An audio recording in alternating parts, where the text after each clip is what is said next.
माझं त्यांना म्हणणं काल सांगितलं ना मी त्यांना की लोकशाही आहे आणि त्यांना 288 जागा उभं करण्याची इच्छा आहे, त्याने ती करायला पाहिजे. आणि मग आता पण मी सांगितलं की काय फक्त त्यांना म्हणा एवढंच आहे की या 288 जागामध्ये ज्या दलित समाजासाठी राखीव आहेत तिथे तू नको उभं करू.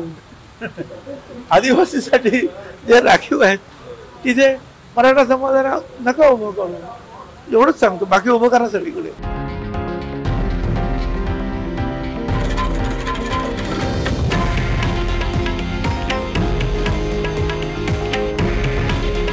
हे आहे देशातील नंबर 1 न्यूज नेटवर्क आणि आपण पाहत आहात TV9 मराठी. काळजी तुमची, हित महाराष्ट्राचं.